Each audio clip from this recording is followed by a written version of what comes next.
માંગરોળ માળિયા ધારાસભ્ય ભગવાનજીભાઈ કરગઠિયા સહિત આગેવાનોએ માળિયાહાટીના સામૂહિક આરોગ્ય કેન્દ્રની સરપ્રાઇઝ વિઝિટ કરી કામગીરીની સમીક્ષા કરી હતી।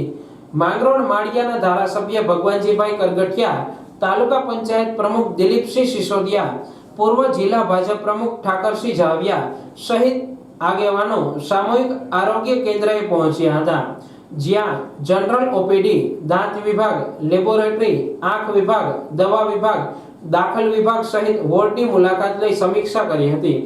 હોસ્પિટલમાં સારવાર માટે આવેલ દર્દીઓ સાથે વાર્તાલાપ કરી સમીક્ષા કરી ઘટતી સુવિધાઓ અંગે હોસ્પિટલ અધિક્ષક સાથે ચર્ચા કરી પૂર્ણ કરવાની સૂચનાઓ આપી હતી।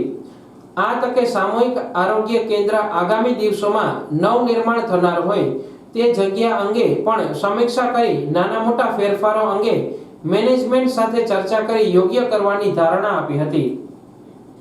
ભગવાનજીભાઈ કરગઠિયા, ધારાસભ્ય માંગરોળ માળિયા।